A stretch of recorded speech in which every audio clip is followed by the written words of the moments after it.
All right, everybody. Welcome to the May 2025 edition of the DuPage ROSC presentation series. So my name is Jarrett Burton. I am the coordinator for the DuPage County ROSC. I'm also a certified recovery support specialist for Serenity House Counseling Services.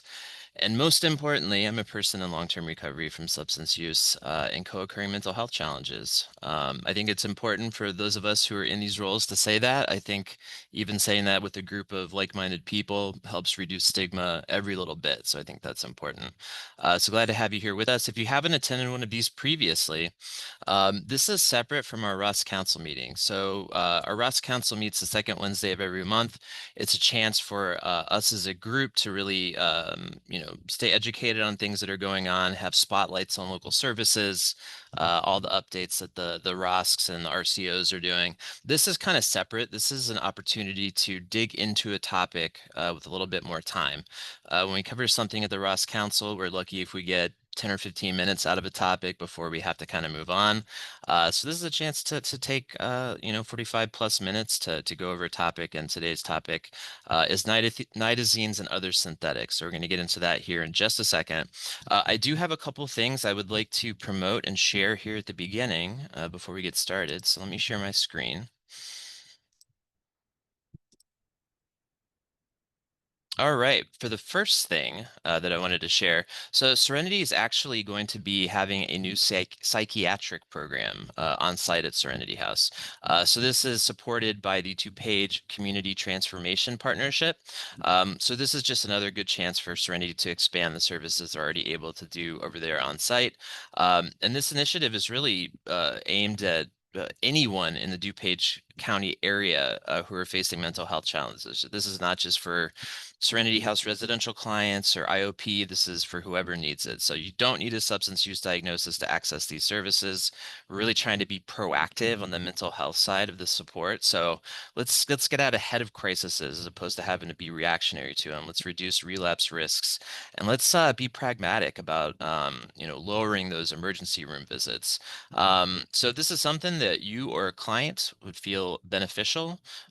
You can check it out on our website. I think the best way right now is to either call or reach out to our clinical director, Donna. Her information is here on the screen. If you need that, I'd be happy to provide it to you as well. But if that seems beneficial, check it out. I'm glad we're able to provide that type of service now as well. So I'm going to stop share and then share again. One more thing. It's getting to be summer. And you know what that means? Overdose Awareness Day. I think a lot of you have attended our Overdose Awareness Day events in the past. We hold it at Serenity House outside. We've been doing it for about 10 years, I think. I've been a part for the past 4 or 5. It's a really, really great celebration. It's a celebration and an honoring of the people, loved ones that we've lost to overdose. Really try to not make it a super somber affair. We're really trying to celebrate the lives of folks we love. So Thursday, August 28th, 2025, 6 p.m. to 8:30 p.m. at Serenity House.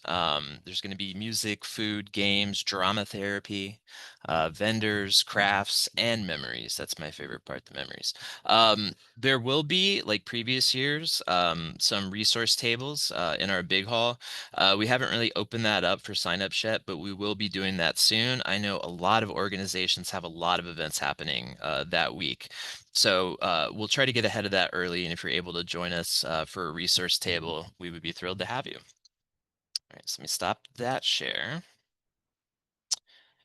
Yeah, Felicia, I think you put in the chat 5:30. Yeah, that may change. I think the main point is just kind of block off that evening between like 5 and 8:30. Well, that's kind of when it'll be taking place. So if that time changes for sure, I'll update everybody.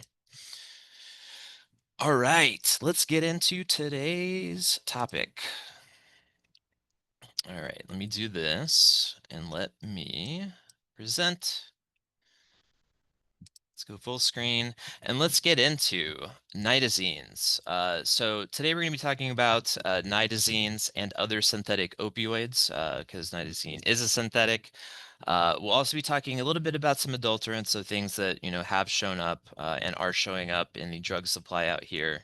And then I actually have a little bonus spotlight substance at the end. So I'm not going to promote that yet, but at the end, I've got a little two-pager about a substance I've mentioned at a previous presentation. Just haven't had a chance to really dig into it yet.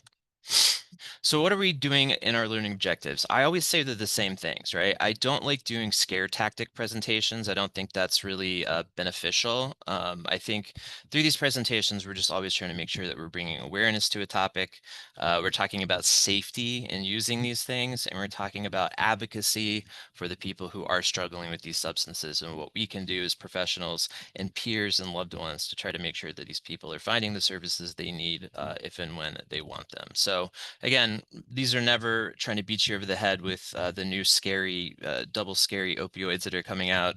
It's just as everyone can stay aware of what's out there, and this is something that's been showing up recently. So why are we even talking about it? These dates here are kind of like a little roadmap of the past few years as far as what we've been hearing, what's been coming across in major media, what we're seeing as far as like drug supply reports. Summer 2022 is when the DEA first started sending out bulletins about nitazenes. Summer 2022 is important, and we'll get into why, but there was some very important geopolitical events happening around that time that actually kind of was a cause of some of the flood of synthetics throughout the world. So we'll get into that in just a little bit. In the early 2024, in the winter, we started to see more news articles appearing about nitazenes and medetomidine. And you'll have to forgive me, I'm terrible with some of these chemical pronunciations, so just bear with me as we get through some of those. But that one's a tranquilizer, kind of similar to xylazine, which we've been seeing over the past couple of years. But both these things were really starting to get some headlines as far as showing up in the drug supply, showing up in tox screens of overdoses, etc. The ROSC, we kind of started talking about nitazenes last summer in a kind of limited way, mostly just talking about the bulletins that were coming out. But xylazine we've been talking about for a couple of years and providing strips and things like that. So this has been something we have been bringing up for a little bit now. And then in fall 2024, you started to see kind of like the longer video and think pieces about nitazenes and other synthetics. Vice News and some other outlets did some pretty great in-depth reporting on how nitazenes have been kind of flooding the UK, specifically through pressed pills. So there is some good information out there. And this is kind of the roadmap for what we've been seeing as far as nitazene out there. What are synthetic opioids? This is really important to go over too, just so everybody has like a basis or like a framework of what we're going to be talking about. So synthetic opioids are literally just substances that can be synthesized in a lab. They are going to act on those same targets in the brain as natural opioids. So when we talk about natural opioids or opiates, we're looking at like the morphine and the codeine side of that. But these are going to have the same effects, right? It's going to produce those same analgesic pain effects. It's going to create those same feelings of euphoria, and it has obviously that same kind of high risk for abuse and addiction. Kind of in contrast, the natural opioids are the ones that were uh, coming from substances extracted from poppy plants or pot of very certain varieties of poppy plants. The synthetic opioids, like their cousins, can be both prescribed and illicit. So it's not just talking about the stuff that's showing up, synthesized in labs and shipped over, smuggled over here. There are also things that can be prescribed. Some of the more common synthetic opiates we're talking about, if you have been living under a rock, we are smack dab still in a fentanyl crisis. Fentanyl is kind of the most commonly talked about synthetic opioid. Obviously very potent, typically used for extreme and severe pain levels in anesthesia. Fentanyl is what they give to, like stage 4 and terminal cancer patients, people who have these diseases where they're just racked with pain. It's about 100 times more potent than morphine and 50 times more potent than heroin as an analgesic. So a lot of you know that I'm in remission from cancer treatments. And when I would go there, I would be around folks who were struggling with stage 4 and who were getting those same types of treatments, and they would get fentanyl like in an analgesic patch. So you may have seen that. It's literally like this a clear patch that you put on, and it helps to kind of control the dosage and the way that it's kind of doled out into your body over an extended period of time, as opposed to just hitting you all at once. The other form that I don't see as much anymore was what we called like the fentanyl lollipops, which is exactly what it sounds like. It was this like little lollipop looking thing, and you were kind of just supposed to suck on it over an extended period of time, so you weren't just getting hit with all of that fentanyl at once. So very, very strong stuff. Tramadol is another one, and I could probably do an entire presentation on tramadol. It's such a weird substance, but that's another common one when you see. It's kind of more centrally acting opioid analgesic, but it's also going to act on the central nervous system and brain for more like the moderate pain.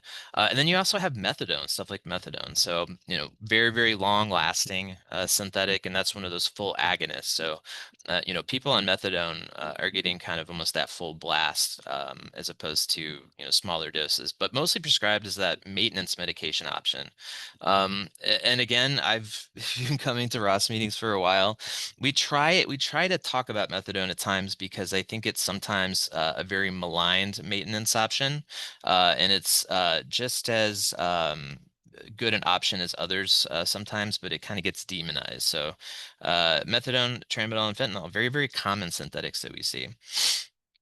Some other ones you may have heard of carfentanil. This is one of those that shows up on DEA reports that's created to be an alpha tranquilizer. I mean, literally one of the strongest synthetics, up to 10,000 times more powerful than morphine. I mean, you're getting into numbers here where it's like, almost no good medical use when it's that strong. But also like acetylfentanyl, butyfentanyl. This one down at the bottom is another interesting one, U47700, aka U4 or pink heroin. I've never heard it called pink heroin, but I think sometimes we see those alerts of like street slang, so I've seen that called for that one. But these are all synthetics. These are all things that can be synthesized in a lab setting. And we're going to talk about how that is, become kind of very, very dangerous, and the ease that it's being able to be made and smuggled over here. But all these are those synthetic options. Carfentanil you may have heard of. That's the one that is in a lot of news bulletins and things like that. So how did we even get to the point where we're having to talk about a synthetic opioid crisis? They really kind of look at it as like the second wave of the opioid crisis. So this was when traffickers kind of began using more synthetics to mimic opiates. So you really started to see this kind of popping off around 2013, 2014, and then it's kind of gotten worse incrementally since then. The reason they became so popular is because they're really, really, in comparison to opiates, meaning that stuff that comes from the poppy, it's often way cheaper and way easier to produce than traditional opiates. So, previously where there was a kind of more protracted or difficult process to manufacture things like heroin, this stuff much easier to do it in different settings, and you don't have to worry about smuggling poppies or opiates that's collected from poppies. It was being added to the drug supply originally, so it was never fentanyl never just jumped in and immediately everything was 100% fentanyl going forward. These synthetics were originally kind of added to the drug supply as a way to kind of bump up the strength a little bit. Obviously, it was cheaper as an adulterant, so that's kind of how it started. And then over time, it became, more and more the primary opioid that was showing up in the drug supply here in Chicago, especially. But there are also, in addition to like powdered fentanyl and things like that, you started seeing counterfeit pill pressing operations like really stepping up their game. I mean, counterfeit pills are nothing new. They've been around for decades, but the technology in counterfeiting these pills has gotten better. And if you were to look at a like a pill pressed Xanax bar, let's say for instance, and put that next to what would be like a legit Xanax bar that you get prescribed from your doctor, I mean, they're basically look exactly the same. And that's where these become dangerous, especially for younger demographics and folks who maybe dabble in pills as opposed to powders and things like that. They're buying things like Xanax bars thinking that's what they're getting, and a lot of times it's got chock full of synthetic opioids. So that's why we really stress the testing of these things. The synthetics like fentanyl and related substances are obviously stronger, but they're going to be shorter acting. This was great for dealers because this meant a faster repeat customer. I'll kind of give an example. Again, this is my own lived experience. I was a opiate addict back in the day, kind of pre-fentanyl, and I remember, using heroin and only having to take like a certain amount. It would last for like maybe like six to 8 hours, depending on what it was. Fentanyl is kind of like 2 to 3 hours. So you can kind of see how that shorter acting but stronger version is going to get people going back to buy more faster. So kind of see the danger of that in the way the economics of synthetics. What are nitazenes, though? So nitazenes are a synthetic opioid that were kind of first developed back in the 50s. So researchers in Switzerland, shout out to the researchers in Switzerland. I feel like every time I'm researching a substance, something leads back to them. But they kind of developed this as an option for an opioid analgesic alternative to morphine. You may also have seen them called benzimidazole opioids. They were never approved for medical use. I feel like I should have that tattooed on me or something. Again, this is another never approved for medical use. Every single time I've presented on something, I get that line. With some isolated exceptions, though, prior to 2019 and around that time, these were mostly just research chemicals. So these were people who were studying opioid pharmacology. This is one of those kind of more esoteric substances. There were some notable exceptions, though. Back in the 90s in Russia, I think there was an outbreak of like 10 deaths that were traced back to nitazenes. And then we had a gentleman in Utah in the early 2000s who was manufacturing his own supply of nitazenes and synthetics and overdosed on his own supply. So there was some scattered stuff you would see, but not anything near what we're seeing today. But that's just a little small piece of the backstory of nitazenes. The real reason that we're talking about them, though, and why this matters and why we dig into this a little bit more.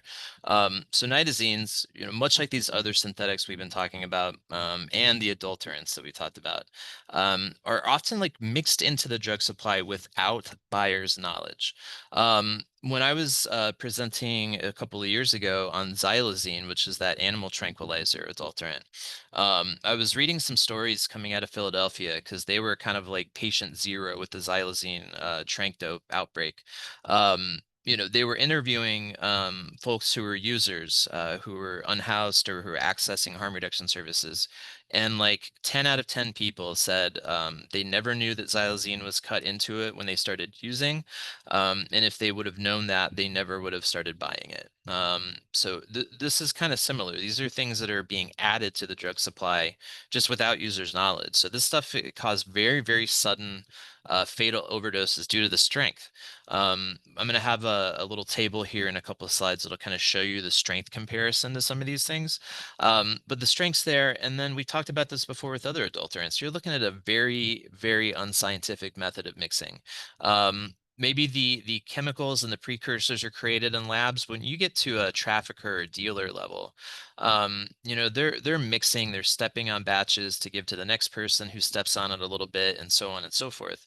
But they're mixing these things with like coffee grinders and kitchen supplies. I mean, this is the way it's been done illicitly for years. So when you're dealing with a very, very strong adulterant in which tiny, tiny trace amounts, depending on tolerance, can kill somebody, having unscientific mixing methods, it's like putting a loaded gun to your head because you never know if you're going to get that bag that is going to have that little extra bit of whatever that is that can cause an overdose. So you have people who can buy 6 or 7 of the same bags, and it can have different effects based on the mixing of those things. So the other thing too, it's really hard to detect without specialized testing.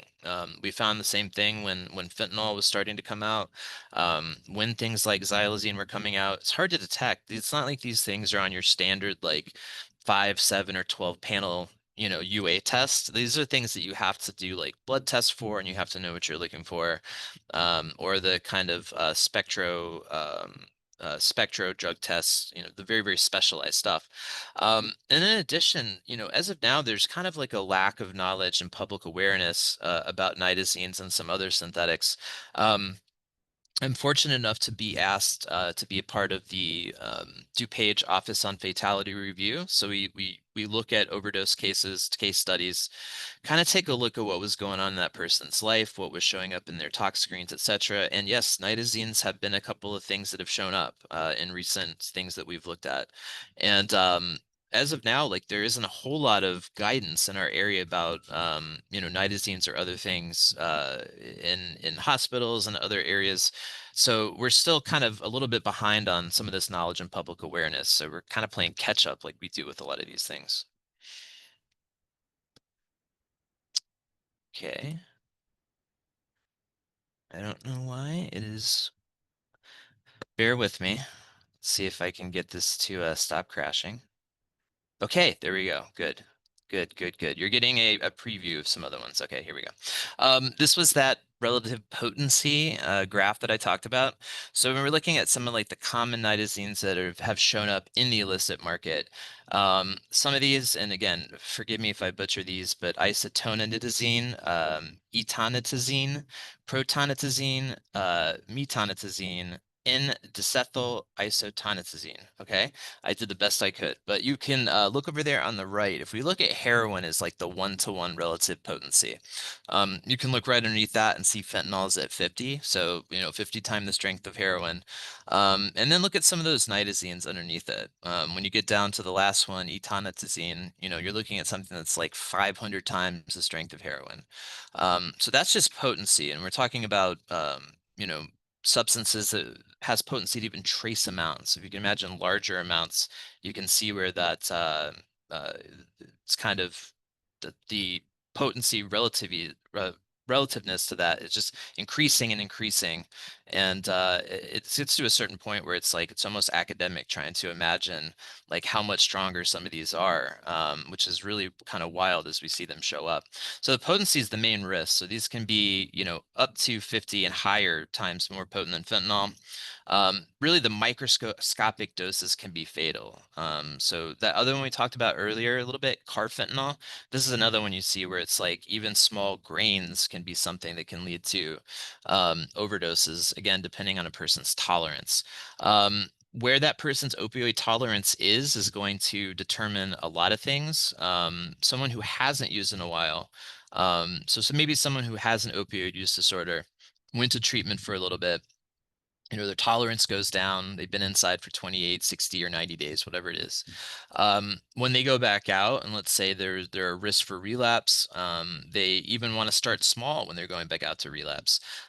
Their tolerance is at a point where now that these synthetics are out there, they could use, one bag and easily overdose. And I think that's what we're seeing is a lot of overdoses are people who maybe their tolerance has lowered, and they do run into, the supply that has these synthetics in it, and that's what's causing the overdose. So those microscopic doses, again, even trickier. I think they call it the chocolate chip cookie effect, meaning there's no way to 100% evenly disperse chocolate chips into a batch of cookies. The same thing when we're looking at mixing this stuff. So even trickier when it's not dispersed evenly. So specifically in that batches of powder, but really with those pressed pills. So accidental exposure is becoming more common as you see this as something that's being mixed in.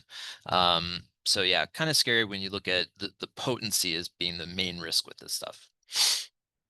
As far as what it's going to do in the body, it's going to mimic a lot of other synthetics and even opiates. So the pain relief's the big one. Very, very highly effective at reducing moderate to severe pain, but the sedation effect is really, really high. So it's obviously going to induce that kind of calming or drowsiness, which is beneficial for pain management. High euphoria, intense feelings of pleasure or well-being, but you're going to have those undesired side effects too. So the same stuff that happens with other opioids. So respiratory depression, massive GI issues, drowsiness, confusion. The main one though, tolerance and dependence can build up quickly. I mentioned the shorter acting synthetics, compared to traditional opiates, that can build up a tolerance and dependence very, very quickly. The effects of the synthetics can obviously vary depending on the specific drug, the dose, the route of administration, etc. So the tolerance is the scary part, though, that something can build up that quickly just due to the strength alone. So again, the main way that we see it, pill form seems to be, I don't want to speak for DuPage or Illinois, but if you look at like nationally, press pills is where they're seeing like a ton of this stuff show up. The powder, which is obviously, they never down there where they sell this stuff, they never say, oh, do you want to buy like bags of nitazene? They obviously sell it as like heroin or fentanyl or whatever they want to call it down there. But IV use obviously is a big risk. Snorting, smoking, which is a little bit less common in our area, but still, a route of administration. But really, I want to hammer home that a lot of these people have no idea what they're taking. A lot of the fatal overdoses involving nitazenes and other synthetics are dealing with a polydrug overdose. And we'll talk about that in a little bit. But it's rare that you're just seeing nitazenes in someone's tox screen in an overdose. A lot of polypharma going on. Where they've been showing up in the U.S. So there have been some areas, hotspots that have been happening in the U.S. Multiple states found in the drug supply. As you probably know, some of these studies and some of this data usually takes like a year or two before it gets released, just due to the scope of some of these things. But back in, I think it was in 2023, they were reporting that there was, it'd been found in like multiple U.S. states, like something like 25 plus. Um, there have been clusters of fatal overdoses in a few states, Tennessee, Texas, Ohio, and in Illinois. So these were clusters of, somewhere between like 5 to 10 people. Usually folks who are buying from the same dealer. And when you do kind of the investigations of some of these case studies, you realize, oh, this is probably coming from the same batch. So there have been these clusters of fatal overdoses specifically involving nitazenes, but really they're truly part of a polydrug toxicity. In a little bit towards the end, I'm going to play a couple of minutes from a WGN story last year on nitazenes that really highlights that polydrug toxicity. And it actually may be more widespread than what's being reported. And there's a few different reasons. Again, one, we're usually playing catch up a little bit with data collection, but also limited testing. If you didn't know to search for nitazenes in a tox screen or in a blood test or whatever it is, then you may never know that that was actually part of something. So again, that limited testing has kind of hamstrung us a little bit in getting a clearer picture of what nitazenes are, the availability like in our area. Those detection challenges, not only nitazenes, but various other dangerous synthetics are really not on standard drug panels. So a few years ago, right after had been a client at Serenity House, I came back to work a job called senior resident on the men's facility, which is kind of like an RA in a dorm, except it's not college students. It's 32 men in recovery, so it's not as fun as it sounds. But I remember when fentanyl was first, not even first, it was like hitting super hard, like right around the time of COVID. Um, Fentanyl was not on your standard drug screens, like the ones that we would use as UAs. Obviously not only the 5 panel, but even the 12 panels at the time didn't have them, and we had to basically like send out to look for fentanyl, which at the time, it's like, well, this is a substance that's killing people left, right, and center. We're still not able to like easily test for it, at least in that setting. That obviously has changed. Fentanyl is very widely available as something that you can test for, but not on standard drug panels. These nitazenes requires kind of more advanced toxicology testing, at least for the time being. So that can be tricky in some areas, where maybe especially in the rural areas where law enforcement and coroners may not be able to detect them, just because this wave of stuff hasn't hit them yet.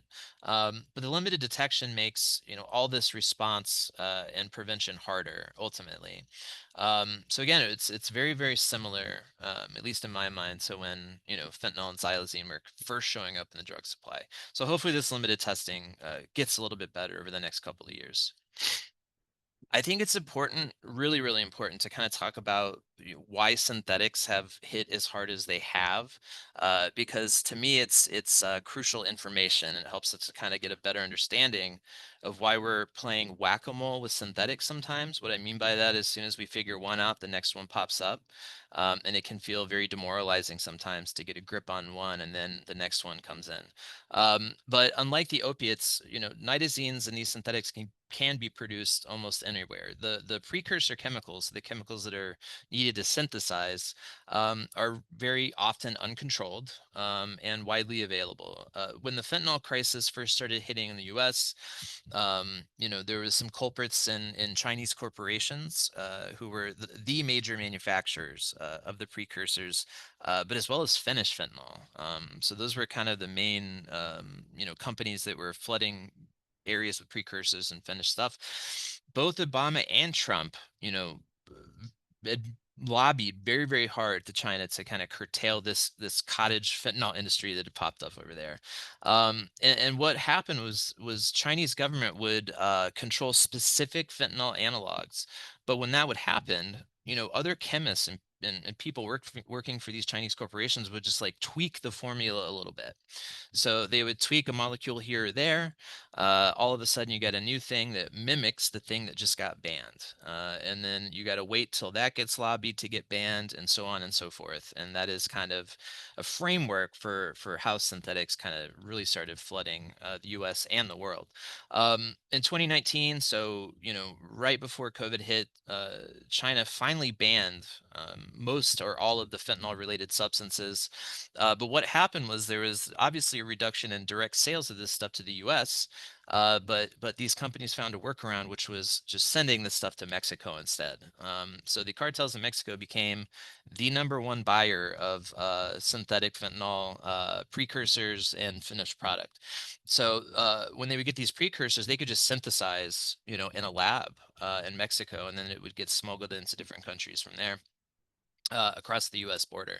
So Mexico is the primary source for fentanyl in the U.S., and it has been for a couple of years now. But certain laws and supply changes, meant that these Chinese and chemical and pharma companies needed to shift their focus to the more uncontrolled synthetics, including nitazenes. And so that's why you can still purchase some of these things in various forms online because it just has not been curtailed over there yet. If we're looking at like the supply chain though, the production is really low cost, and I think that is what has caused some of this popularity of it. Manufactured in both legal and illegal labs, the high potency of it means you're dealing with much smaller batches. So these are simpler to transport and harder for border officials to detect. I was reading a story about synthetic opioid smugglers and researching this, and they would talk about how previously back in the day when it was heroin and other opiates, you're dealing with bricks of something and having to smuggle bagfuls of these bricks of heroin. When you look at now nitazenes, pure nitazenes and other synthetics, it's much, much smaller. It's not shipped like that. It's not smuggled like that. It's in much smaller batches and smaller bags, which are making it much, much harder for border officials. Some of these Chinese vendors, this is 100% true. You can look it up. They will offer to hide synthetics and precursor chemicals in legit goods and products through various vendors in China. So meaning, I could buy this stuff and then the vendor could hide them in like I don't know, a shipment of like teddy bears or something. So they will actually go to lengths to hide this stuff for you when they ship it over. The sales of the synthetics and the precursor chemicals have kind of like by and large moved to like the dark web, but they still do operate openly on the clear web. And we'll talk about that in a second, the various ways online that you can find this stuff. But let's look at cost analysis here. So a kilo of nitazene, and this obviously prices vary, but currently this is about what it is. So a kilo of nitazene can be purchased from vendors on the dark web from between, and this is USD 11K and 18K. A kilo of heroin at wholesale may run around 25K. So you're seeing it's cheaper, and it can be used to mix in to strengthen other supply. So if you just look at the economics of it, you can see why synthetics are very, very popular for traffickers. This was a really, really interesting quote. So Philip Berry's a drugs researcher. I've followed him for a little bit and read a few of his articles, but he was doing some research over in the UK about synthetics and specifically nitazenes. So nitazenes and other synthetics are not just limited to the dark web; they are openly advertised on the internet, social media, and streaming platforms. In February 2024, a China-based e-commerce site displayed 85 advertisements for nitazenes. So these sites also sell a range of other synthetics, including fentanyl analogs and precursors, xylazines, cannabinoids, and methamphetamine. So this means drug dealers across the world no longer have to have established connections to underworld figures to source illegal drugs. With a click of the mouse, they can have them delivered to their home address. So this is not anything new. People in some way, shape, or form have been selling and buying drugs online for a while now. But you can see the ease and the availability of some of this stuff just through China-based e-commerce sites. So for some of this, you're not even having to go on the dark web. If you're somebody that can maneuver around, China's internet sites, that could be something that you could buy. So you can kind of see the ease at which people are able to buy this stuff is kind of what makes it scary. As far as nitazenes in the US, so since 2019, the US National Forensic Lab Information System has seen 4,300 reports of nitazene. So that's since 2019. Here they are typically used, like we said, to fortify fentanyl and other opioids. This is often what produces fatalities and those polydrug tox screens that we talked about. Um, Biden met with Xi Jinping to kind of restart efforts to curb synthetics coming from China to the US. So again, they closed a lot of these companies that were shipping specifically to us. And nitazenes right now are not as widely available in the US, but they are showing up as an adulterant to strengthen some of this other stuff.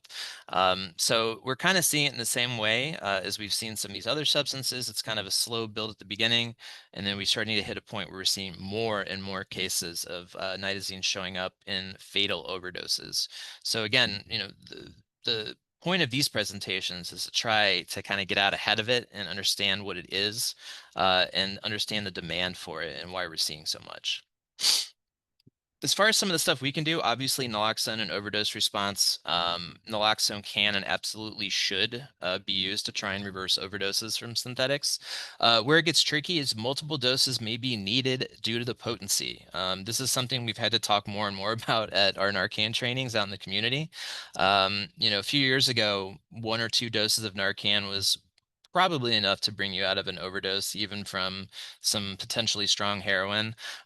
Nowadays, you're seeing it much more common to have to Narcan somebody 3, 4, 5 times, just due to the strength. So, educating first responders, hospital workers, clinicians about the potency of some of this synthetic stuff is crucial. So it's not just, hey, we tried to Narcan him once or twice, he's not coming out of it. He's gone. We really need to try to tell people, yeah, you might have to hit him 4 or 5 times. And that's for those of us who've had to Narcan people, it's a very scary thought because you know how much the potency is of something in a system if you have to hit him 4 or 5 times. As far as like its interaction with other drugs, again, it's going to kind of mimic other synthetics. So very, very low risk for a mix with cannabis. A little bit of caution required with things like MDMA, unlikely to cause an interaction. Tramadol, as I mentioned at the beginning, is a super weird prescribed synthetic. So you don't see it a ton, but there is a risk of tramadol and MDMA mixing together due to risk of seizures. As far as the high risk stuff, though, so obviously opioids and nitrous, opioids in GHB, benzos, alcohol, some of those central nervous system depressants, ketamine, and then speedball, so opioids and cocaine or meth. Very, very similar to opiates in that regard as far as the interactions. So they're going to be very, very similar. As far as like what we can do as folks who work kind of on the front lines of substance use and mental health challenges, really truly it's about prevention, education, and awareness, but also harm reduction. So it's kind of like a two-pronged thing here. on the prevention side, like other synthetics, fentanyls, carfentanyls, all those other ones, we have to stay educated on these as they arise, but also normalize talking about it. Talking about not only that, but opioid use without shame, which can really be beneficial in reducing stigmas. And if we're able to do that, we can make connections to people who are still using substances so they can be aware of what's out there. Because I'll tell you what, when I was out there in my using days, I wasn't sitting here researching what was in the supply. I was trying to find out where the strong stuff was. And the difference now is the strong stuff is way stronger than when I was out there. But as far as the harm reduction, of course, the increased access to Narcan, increased access to testing strips. There is nitazene testing strips. They are not as common as some of its cousins like fentanyl or xylazine, but there are nitazene testing strips out there. If that's something you're interested in, let me know and I can provide information on how to get those. I'm not going to say they're difficult to find or difficult to get. I just don't see them all that often. Hopefully we'll start to see more of them soon and we can offer that as something we can provide to people. But yeah, just increasing access to those things, and then education for folks who maybe haven't been Narcan trained or haven't been educated on how to test supplies. That part's really important. But as far as like a public health response, there has been some stuff. It has been moving the needle a bit. As I said at the beginning, so the DEA and the CDC have been putting out alerts related to this stuff since 2022, and that's specifically nitazenes I'm talking about. Largely as part of this more sweeping awareness campaign around synthetic opioids, and this is important, in the wake of the Taliban prohibiting poppy cultivation. So I talked at the beginning about how 2022 was almost like this, important year as far as synthetics and the flood of new synthetics. When the Taliban took back over in Afghanistan, they prohibited cultivation of poppy fields, and that was a huge part of the heroin supply chain for the rest of the world. So what happens when we don't have access to one thing? We find ways around it, and that's really where synthetics started flooding in. But as far back as 2021, I think according to the DEA, around 75% of overdose deaths had involved some kind of synthetic in some form. And then, harm reduction and substance orgs, we've been pushing for expanded testing and data collection. This is nothing new. And truly, a lot of us sometimes feel again like we're playing whack-a-mole with the synthetics. I think ultimately, though, since they all kind of mimic the same type of effects in the body, we really can treat things like nitazenes the same way we treated fentanyl, or the same way we treated carfentanyl, which is it's a synthetic opioid, right? It's going to have the same effects, and we can have the same type of prevention education, the same type of harm reduction outreach. It's just about making sure people are informed about these specific substances as they show up. I'm gonna escape real quick, so I wanted to play this video clip. Let me stop real quick. WGN did a story last year actually on nitazenes. I'm going to play just a couple of minutes from it because there's some really good stuff from some hospital administrators on kind of the stuff that they're seeing. So hang on one second. Let me optimize for sound. And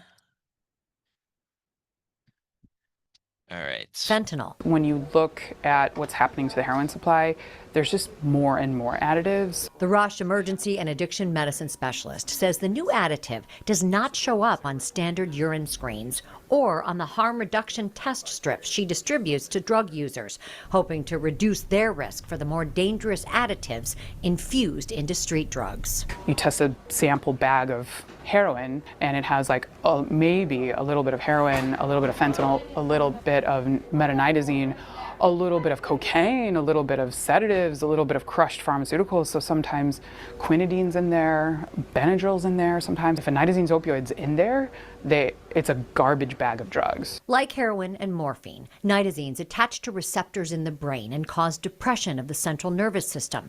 In the case of an overdose, the respiratory system slows to dangerous levels. The signs are clear. You can't wake the person up. They have pinpoint pupils, slow or non-existent respirations, and a low heart rate. But what's not clear? How many doses of Narcan it will take to reverse an overdose if nitazene is present. Whatever you were going to give, 1 or 2 vials, I'd go up to 4.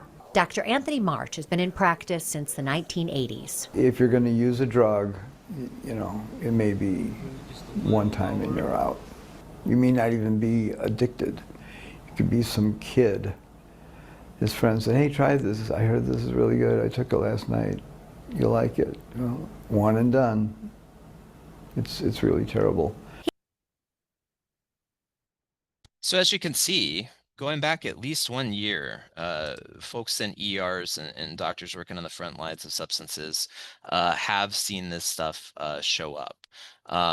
So, we also, I think it was important to talk about what they talked about with the, He worries users won't get enough Narcan if bystanders. sorry about that. What he was saying about the Narcan, having to double the dosage in some cases, which is kind of, again, a scary thought. No, I want to leave some time for questions or comments at the end, but I did want to bring in just really quickly a bonus spotlight substance. If you attended, I don't know if it was last time or a couple times ago, I did a presentation on all of the wacky, wonderful things you can buy in a vape shop besides just vapes. And I mentioned briefly a substance called 7O or 7OH. I think Ross is going to do a more detailed presentation on 7OH at some point, because this is something that you're going to be hearing about if you haven't heard about already. But 7OH, and I'm not going to try and pronounce that, is kind of a naturally occurring alkaloid that is found in very, very, very trace amounts, like 0.002% in a kratom plant. But it's considered one of the more potent active compounds. So acts as a partial agonist at the mu opioid receptors, shown in limited studies to be more potent than morphine. Where we're running into issues with this specific substance is in the marketing of it. So the American Kratom Association has been talking about this recently. They even issued a consumer alert on this synthetically concentrated stuff. They're saying that they're deceptively labeled because they're kind of being marketed as kratom, and the way that kratom is marketed as a less dangerous form of opiate use, or whatever you want to call it. A lot of times opiate users, when they stop, will go over to kratom and vice versa. But these 7OH products are being marketed as kratom, and again, they're, by law, I don't know what they're able to do as far as calling it that, and there may be some lawsuits coming up because it's in such a small amount of the actual kratom plant. But this stuff is super duper strong. As always, whenever I do some research, I try to go to some local vape shops and take some photos of things. So I'm going to show you over here on the left. If you look here, this is in the front glass case of a vape shop here in Addison. So everything from the top to about right here, this is all that 7OH stuff. So you can see the amount of different brands and the amount of different types you can find. So it's either in like this little pill form, or it's in a concentrated shot. But a huge selection. And then over here, I believe this one was in Wheaton or West Chicago, I forget which one, but look right here, all of this stuff is that 7OH. So this is like prime real estate. This is where they usually put the kratom, some of the other stronger stuff. So, and when I go in there, I usually ask them, like, the vape shop proprietors, like, "Hey, what's your popular stuff? Like, what are you selling?" And the past few times I've gone in, I usually get told nitrous oxide and 7OH. Those are the two things that are selling like hotcakes. And we've talked about the nitrous part. Obviously, I think it's insane that you can buy consumer grade nitrous oxide at a vape shop. But this is the stuff that's coming up next. So hopefully we'll do a little bit more of an in-depth presentation on that maybe in the next few months. But be on the lookout for that. Really, really, I don't want to say scary substance, but it's hooking people really quickly, and it's very, very difficult to get off of just because of the way it interacts with your brain. So again, one of these substances they're selling at vape shops, it's like it's only a matter of time before this stuff gets controlled, hopefully, or at least there's more regulations put on, who and what and where you can buy this stuff. So that's all I have. I know we got a few minutes left here, and I'm happy to open it up if anybody has any questions or comments. I'm going to go ahead and stop my share. And yeah, I'll open it up. If you have a question or a comment, you can raise your tiny digital hand, or you can just come off mute, and I'm happy to answer any questions about this substance. Yes, Ben Rudolph. I hate to sound so naive, but can somebody tell me what is kratom? Yeah, kratom's a plant. Kratom is a plant that's naturally occurring over in Southeast Asia, and it's cultivated and dried and used for different qualities, analgesics, some euphoric qualities. It depends on the strain. It can give you some concentration, but it is one of those kind of gray market or gray area substances that's not regulated nationwide. It's state by state and that type of thing. So it doesn't really have any practical use other than getting you high. Well, overseas, in Asia, it's used by workers. So people who work in fields, they will like chew on the leaves. As far as like the extracting it, doing distillates, putting into pill form, that's all kind of marketed towards the younger people, but people who also maybe had an opiate use disorder and want to get off into something that's a little bit more safe. So it's used in Asia as a kind of a pain reliever? Well, originally, yeah, it's been over here in the US for years and years now. Oh, okay. But yeah. Okay. Cool. Thanks. Yeah, no problem. Jen, I see your hand up. Can't hear you, Jen. I don't know if your audio is working. No. She's coming to speak from my computer. Okay. All right. Sorry, I forgot we had all our computers on. That's okay. Anyhow, when I tell my doctors I have addiction issues, I always get tramadol for a painkiller, like after dentistry or, Yeah. surgery. So tramadol is like it's the potency is a little bit lighter, obviously. Hey Blake, you're on here. What do you know about tramadol that I don't? I know we talked about tramadol and why it's a weird drug before. Tramadol is a modification of venlafaxine, which is generic for Effexor. It's a slight modification of it, has potency comparable to codeine, and it has a mixed action, being both a mu agonist in itself, but it's a prodrug for desmethyltramadol, which is a much stronger mu agonist, and it has some some action as an SSRI as well. So it's kind of a complex molecule as far as how it interacts with the body and the brain. Yeah, and it's Okay. not as psychoactive as opiates or opioids. I mean, it does have a little bit of psychoactiveness, but it's usually that is an option for people who maybe have had substance use challenges before. They'll try to give you something like that as opposed to like oxycodone or something. Correct. Okay, because I just saw it on your list, so I was surprised that it was something, you made it sound like it was dangerous, so No, that it's a was safe good. one. That's why I put it up with methadone too, because there's a wide range of synthetics, and those are like the more common ones. So no, tramadol's totally safe. I just Okay. wanted to use it as an example of a synthetic we see. Okay, thank you. Yeah. Felicia. Felicia, are you muted? All right, well, we'll hopefully get to Felicia here in a second. Anybody else have any questions? Sorry. Oh, there we go. You mentioned like, tax screens and the testing for all these synthetics reflects, the overdose rates. How long have we included some tax screens that were poly, that had so many different panels? Because like overdoses in the past, specifically with my son, um, did not test for fentanyl or anything else. Do you know how long it's been included on tax screens for overdoses? Are you talking No, about fentanyl specifically?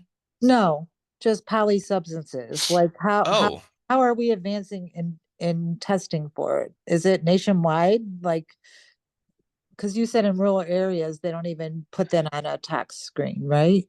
well, I think maybe there was some confusion. What I'm talking about is in fatal overdose cases, when they do tox screens, they'll obviously provide a list of all the substances that were in a person's system. That's the one form of testing. But the other one, though, if we want to find out if someone's using that has nitazenes in their system, that's what I mean, like as far as screening, like we don't have drug tests that we can just pull out that have nitazenes on it. It's always something that has to be like sent out specifically for it. So if you send out a urine screen and say I want this tested for nitazene, if you have a contract with a tester, they can look that way. But as far as nitazenes just showing up in screens, I think it's every case by case, county by county, as far as how they access that type of stuff. Now, I don't know if nitazenes are something that just automatically show up on tox screens of fatal overdoses, or when or how that started. But I can try to find that information if need be. I'm just saying it could be way more prevalent if we are. Well, and that's why I brought that up. Like the use could be way more widespread than we know, just due to limited testing. So yeah, people don't even know what to maybe even look for in some cases. So Yeah, yeah. yeah. Thanks. Thanks, Felicia. Any other questions or comments? I just want to say great job on the presentation, Jarrett. It's very educational. Thank you, Blake. Thank you. I'm gonna have you do the 7OH at some point.